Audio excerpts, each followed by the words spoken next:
Asia cup ফাইনালের আগে শাস্তি পেল ৩ ক্রিকেটার। এশিয়া কাপে ফাইনালের আগে শাস্তি দেওয়া হলো ভারত এবং পাকিস্তান ক্রিকেটারদের। সূর্যকুমার যাদব, হ্যারিস শ্রফ এবং সাহেবজাদা ফারহান তিনজনকে শাস্তি দিল আইসিসি। ফলে ফাইনালে নামার আগেই বড় ধাক্কা খেল দুই দল। রবিবার ভারতের বিরুদ্ধে এশিয়া কাপের ফাইনালে নামতে চলেছে পাকিস্তান। তার আগে দলের দুই খেলোয়াড়কে শাস্তি পেতে হলো। হ্যারিস শ্রফ জরিমানা করা হয়েছে আইসিসির তরফ থেকে। সতর্ক করে দেওয়া হয়েছে সাহেবজাদা ফারহানকে।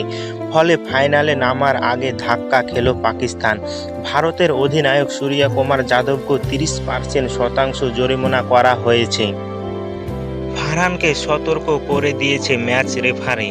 সুপার 4 ম্যাচে ফারহানের AK-47 সেলিব্রেশন ও রফের প্লেন কাশ সেলিব্রেশনের বিরোধিতা করেছে আইসিসিআই। সরকারিভাবে অভিযোগ জানিয়েছে ভারত, উল্টা দিকে পাকিস্তান অভিযোগ জানিয়েছে সূর্যকুমারের বিরুদ্ধে।